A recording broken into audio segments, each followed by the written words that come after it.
Lori and Fiona, thank you for, I don't know if you're here, but thank you for inviting me. And thanks to Lori also for founding Burlington VegFest. Oh, awesome. Thank you. Yeah, woo! I'm having such a great time.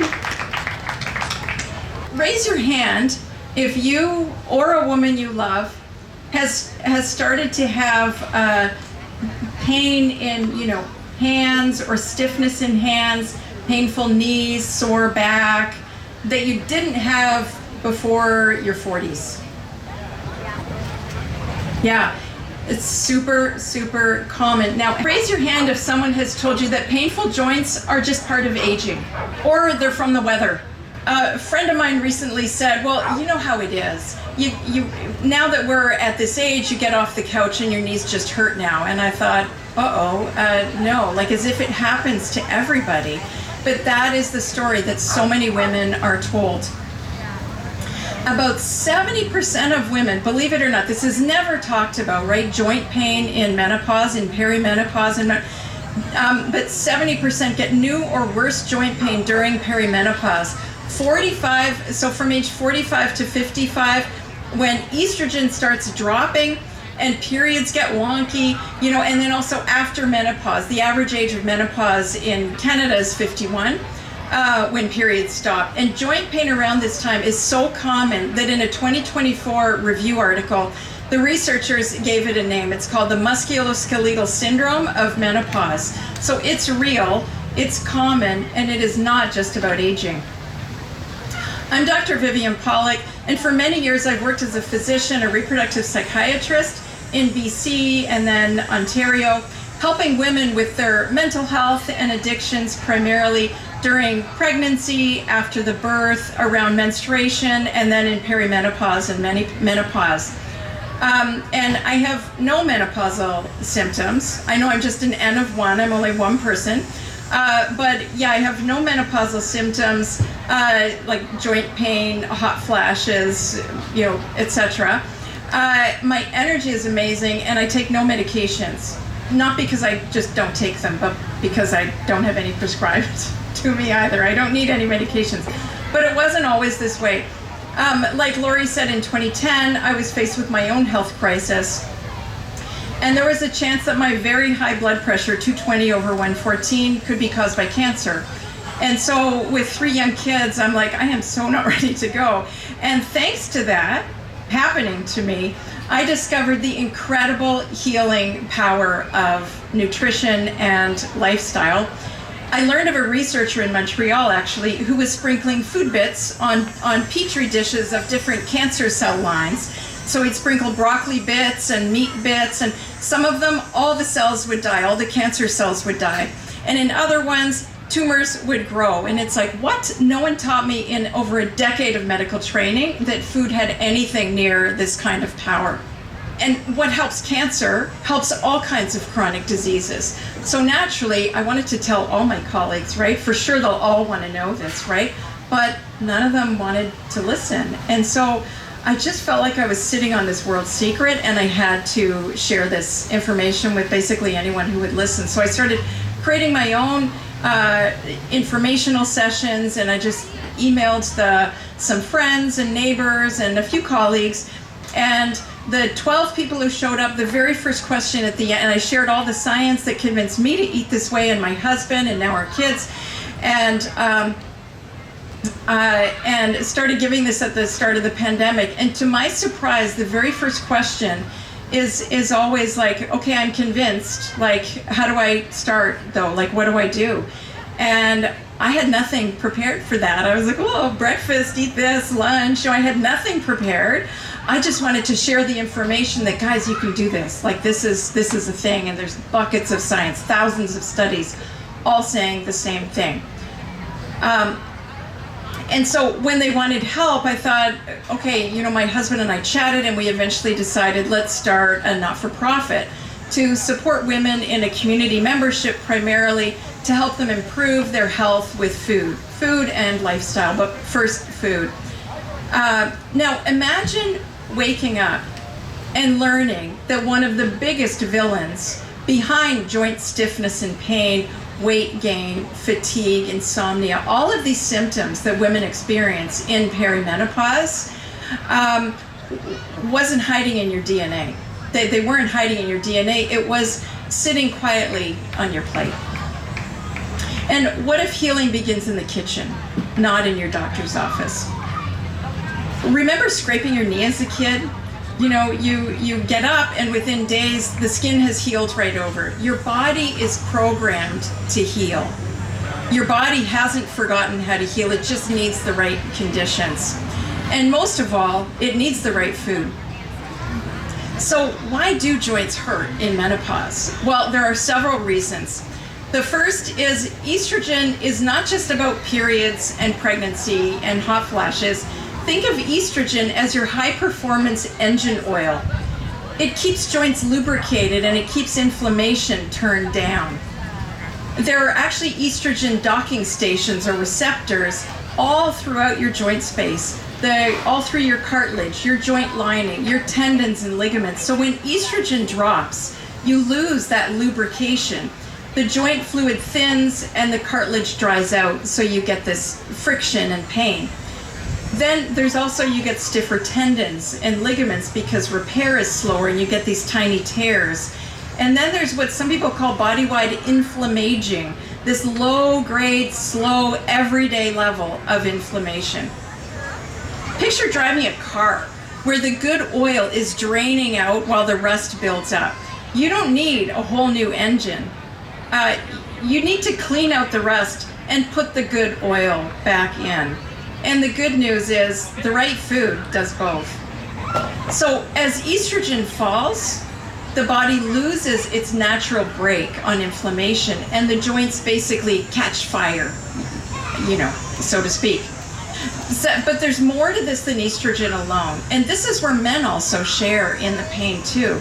In fact, men have more estrogen than postmenopausal women. I read this the other day. So first we're going to talk about how to stop feeding that fire and then how to heal the fire that's already burning. I think I might get sunburnt out here. Whoa. So meet interleukin 6, or IL-6 as it's usually called. This is a chemical that your body releases when there's inflammation. Think of IL-6 and its inflammatory cousins, TNF-alpha and CRP, other inflammatory markers, as smoke alarms. Tiny messenger molecules that signal that something needs fixing. A little is normal and healthy, but the problem in midlife is they get stuck on low all the time, and so you have this smoldering background of fire that irritates joints, blood vessels, and also your metabolism. So there are three things that tend to turn up the volume in perimenopause. One is that as estrogen fades, releasing that brake. So estrogen normally sits on the body's master inflammation switch and holds it down. And as estrogen drops, that switch is freed and the body makes more IL-6 and TNF on its own. Then number two is belly fat becomes this inflammation factory. After menopause, fat shifts to the deep belly, and this fat isn't just storage. This is metabolically active fat, and so it's pumping out IL-6 and TNF, and it calls in other immune cells to also do the same. And so more belly fat means more inflammation. And then number three is these two things feed each other. It's a self-reinforcing loop. Less estrogen, more belly fat, more inflammation, then you have slower metabolism and more fat. And it's this self-propagating vicious cycle. So what's the connection with food? And in particular, meat, dairy, eggs, and processed junk. Well, animal fat and processed items press the same inflammation alarm button. One, by looking like a germ, that's the animal fat, and the other by throwing off sparks from sugar spikes. And both grow the belly fat that keeps the alarm ringing. So on the flip side, whole plant foods do the opposite, right? The fiber slows the sugar, there's no animal fat to trip the alarm, and so plant-based eating lowers the alarms. Pooled trials show that plant-based diets significantly reduce CRP as well, and vegans have, of course, the lowest CRP of all. Eating plant-based also shrinks the fat that fuels the fire. And so plant-forward eating is linked to less belly fat, draining the biggest inflammation factory. So what do we do about this fire of joint pain? Well, in medical school, you probably know what we were taught. We were taught to medicate it. We were taught to give people painkillers like ibuprofen and naproxen for the the antiprostaglandins, and then for the COX-1 and COX-2 inhibitors, there were other drugs for that, like Celebrex is a COX-2 inhibitor. But none of us thought to ask, well, where do those chemicals come from? So if you picture a line of dominoes, near the front sits this fat called arachidonic acid. And when it tips down, it knocks over all these other dominoes until you get to the end, which is joint pain and all the other effects that these dominoes put into action. And this comes from two places. One is animal foods, meat, dairy, and eggs. And the other is what your own body produces in response to eating all the processed foods. And in Canada, the average Canadian eats, I forget what the number is, like 54, 58%. In the States, it's 60 or 68. It's very, very high of ultra-processed foods. That's the average. It's well over half of the foods that people consume in a day. And so this domino sequence, it just doesn't happen with a whole food plant-based plate.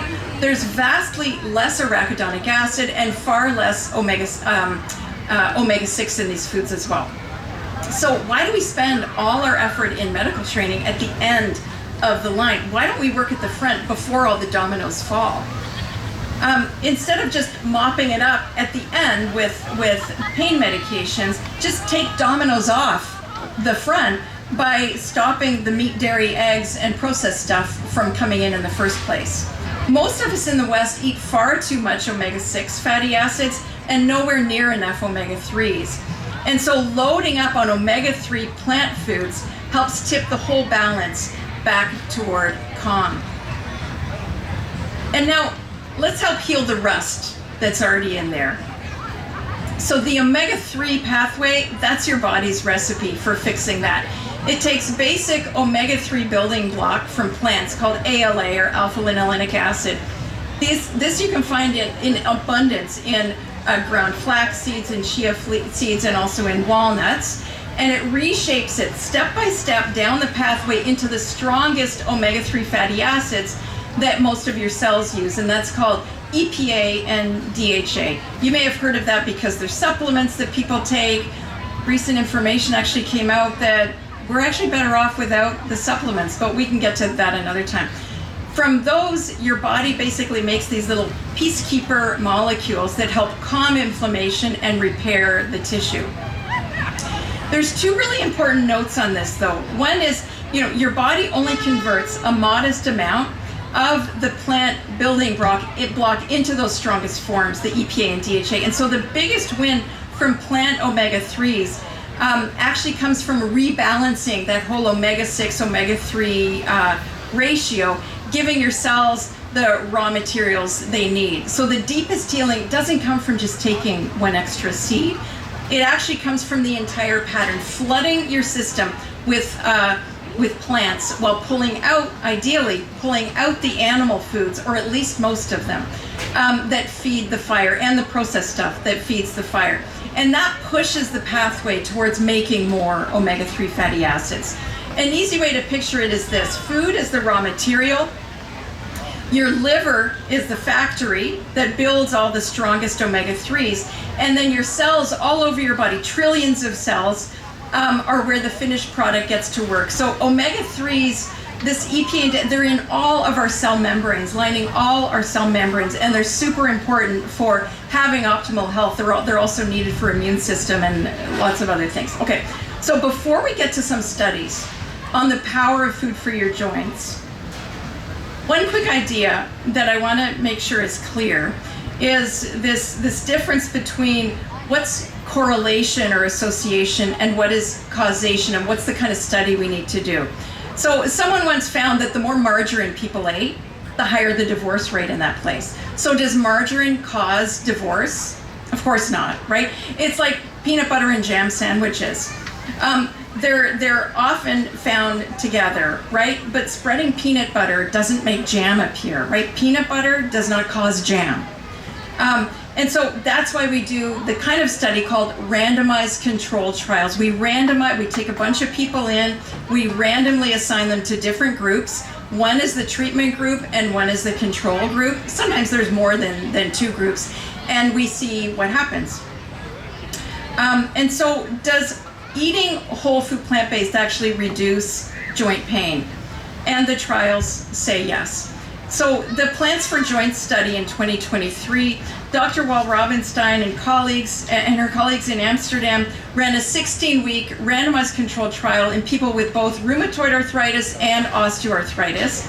The whole program was not just whole food plant-based, but it was a lifestyle program where they also used exercise and stress management. The results were real, measurable drops in joint pain, morning stiffness, and blood markers of inflammation. And the benefits held at follow-up. I think it was a 1-year follow-up. Now, I'm going to be straight with you. The broader research is still growing, and we need more research on this. But the results vary a bit from study to study, but the direction is absolutely consistent, and the upside is huge, right? So not only can you, even if your joint pain doesn't disappear completely, it should improve. And at the same time, you'll improve all these other things, right? Unlike a pill for just treating the pain when you have it, or for rheumatoid arthritis, the drugs that people put on, which are really strong and have a lot of nasty side effects for many people. The upside of this is, or rather the side effect of this is, that this is a prescription that's not just for your joints, but it's also for a healthier heart, for lowering your cancer risk, trimmer waist, more energy, better sleep, lower blood pressure, lower cholesterol. All these things improve because eating this way simply heals cells. Now, in earlier randomized trials, one by Clinton in 2015, another by Dr. McDougall in 2002, they showed meaningful pain relief, joint pain relief, in as little as 2 and 3 weeks. After switching to a whole food plant-based diet, 2 or 3 weeks. In some studies, they also found lower blood pressure and lower cholesterol. So I mean, 2 or 3 weeks, like what do you have to lose? And this is what I found, this is what I find as well in working with the women that I've been helping, but we'll get to that in a bit. The next thing is many people gain weight during perimenopause and in menopause. And here's the kicker, for every 1 pound of weight, extra weight that your body takes on, that puts 4 extra pounds of pressure on your knees. And even more when you're going up the stairs. So losing even a little weight can take a big load off, but it's not only about weight. Remember earlier I was saying these fat cells that go to the belly, these are metabolically active, and they're releasing chemicals that actually attack your cartilage. So lose the belly fat and you can turn down that chemical attack as well.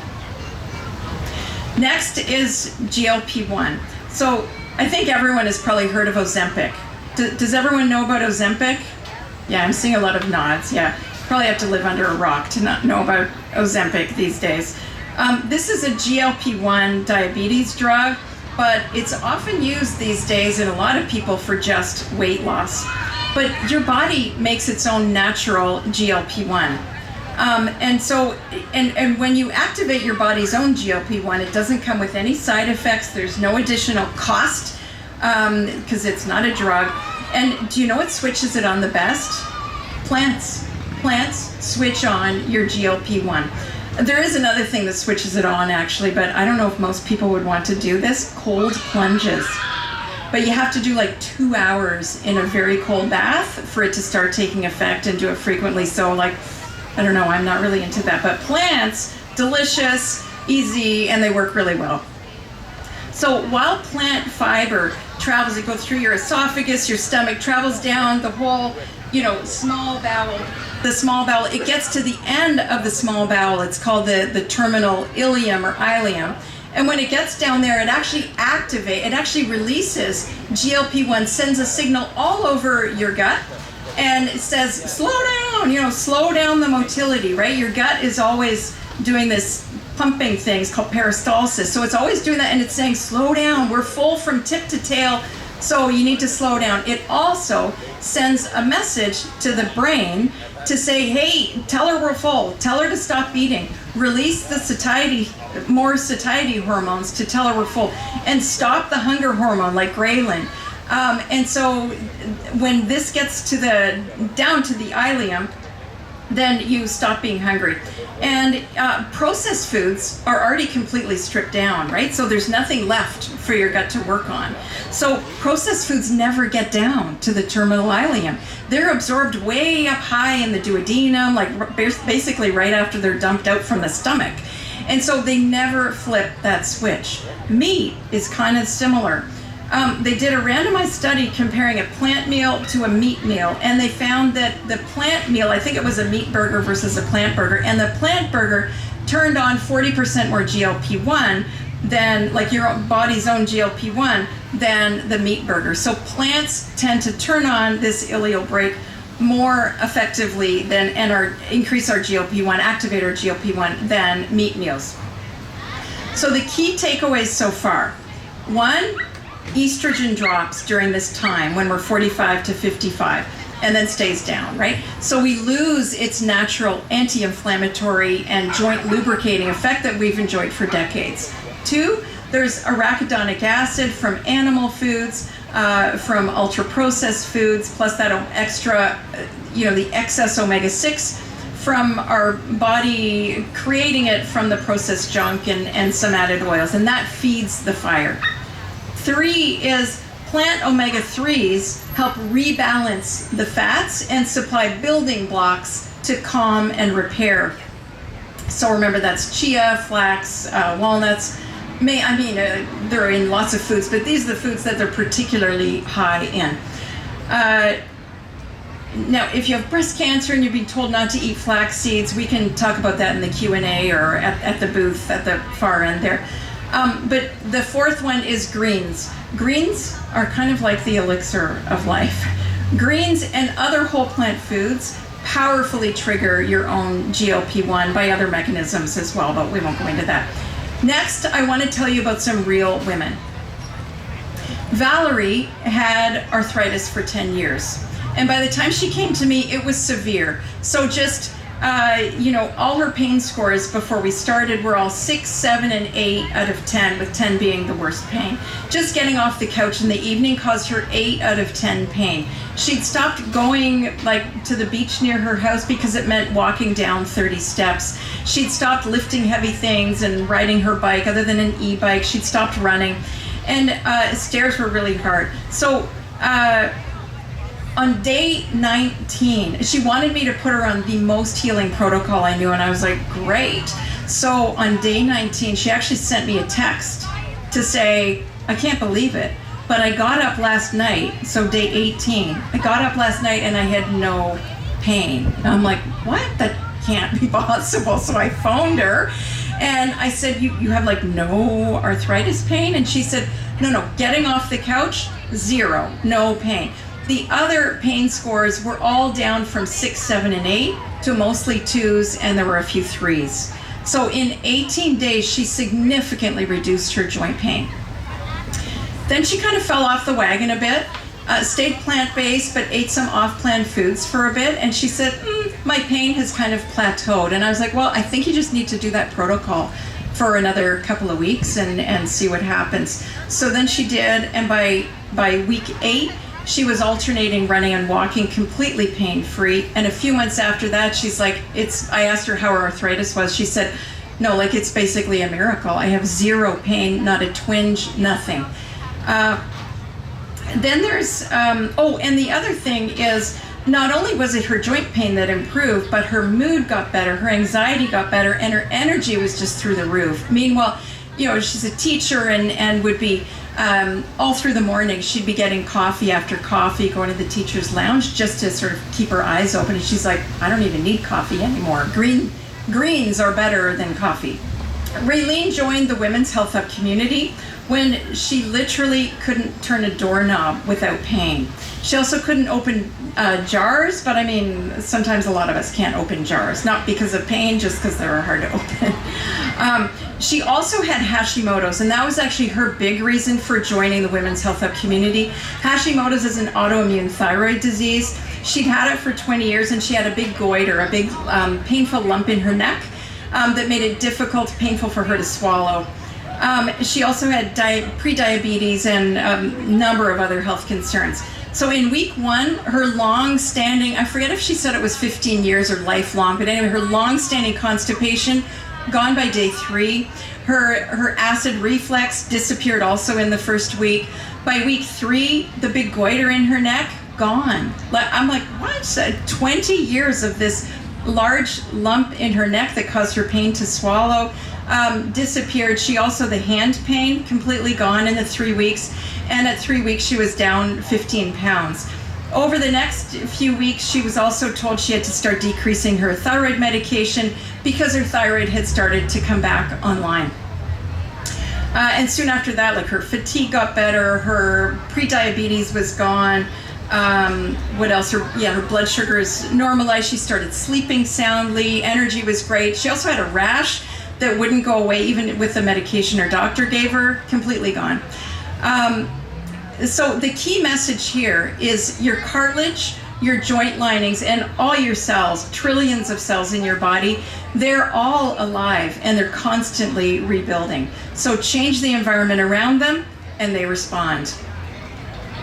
So why isn't this common knowledge? Nital Jethalal, who just gave an awesome presentation, talked about some of these. A big one is industry, right? They're spending millions of dollars every year to do studies that show or that prove that eating meat it causes no more hurt. Like vegans are not better than eating meat, but you have to look at the methodology and how they've done them. So basically they're doing these studies. So in that one, I mean, they put vegans on, I forget if it was a quarter cup or a half cup of coconut oil per day. I mean, no one eats that as a war, but they said, whoa, we need to, equalize the saturated fat. Well, that's kind of the point of eating this way. We don't eat all that saturated fat.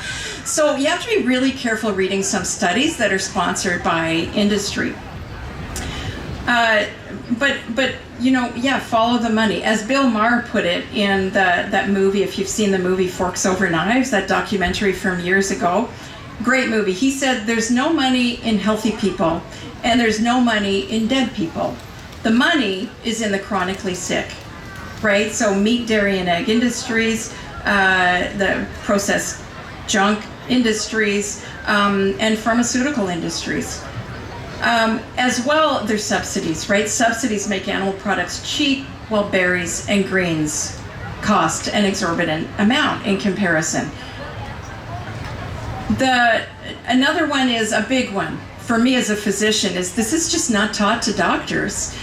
In medical school, we got a little nutrition training, and a lot of the advice we got, what we learned, was old advice based on the same marketing we've all been exposed to. We've all basically been propagandized, right? To think we need meat for the protein and milk for your bones. So that is what they taught me in my Western medical school. But curiously, one of our nutrition profs taught us that vegetarians live longer and vegetarians have less chronic disease. But not a single one of us caught that discrepancy. Not a single one of us said, wait, hold on, Dr. So-and-so said we need meat and dairy, and you're saying we do better off with... None of us saw that. The third one is the tomato effect.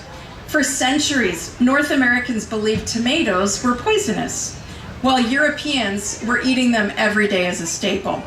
And it took someone bravely eating one on, I think it was a city hall, the steps of a city hall in the States, to change people's minds. So the tomato effect is this. We often reject a simple, powerful fix just because it doesn't match what we believe or what we've always been told. And so that was basically me in medical school nutrition class as well, right? So now I want to leave you with some practical tips. So these are the 5 top things you can do for your joint pain in menopause and other menopausal symptoms as well if you have those. If you're just starting this way, like if you're still primarily omnivore, which is totally fine, think of it this way, like the golden principle I like to teach people in the membership is to crowd out. Don't deprive yourself. If you're thinking, ooh, I could never not, like I used to actually say, like probably 2 decades ago, I used to say I could never be vegetarian because of bacon. I'm half Italian. My mom would cook bacon and cut it up and put it in rice and put it in pasta and put it in vegetables, and it gives flavor. Well, of course, but it's just meat, salt, sugar, and fat. And so, of course, it has flavor. But there's many other ways to do that. But if the thought of not having cheese again or not having whatever it is again kind of freaks you out, then forget about that. But start adding the things that are going to be healing your cells. So number 1, dark leafy. Oh my, there's a very large bug. Hello. Hi, would you like to go for a little treat? Okay, well, we can share.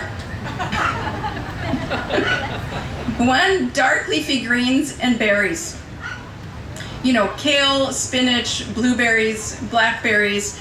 And you know what? Frozen is cheaper. It's more convenient. If that works better for you, go for it. There's some experts who say that for certain chronic diseases, like autoimmune diseases, you have to use fresh. I've done both with the women that I've helped. And Raylene, for example, who I told you about, who got rid of her goiter in 3 weeks, she used primarily frozen, but I did give her a couple of hacks to get the most, nutritional bang for her buck. Number 2, build your omega-3 shield. So chia seeds, eat them every day. Flaxseed, ground flaxseed. Flax seeds you definitely have to grind, and walnuts. Number 3 is hydration. So drink a good 2 extra glasses of water as soon as you wake up.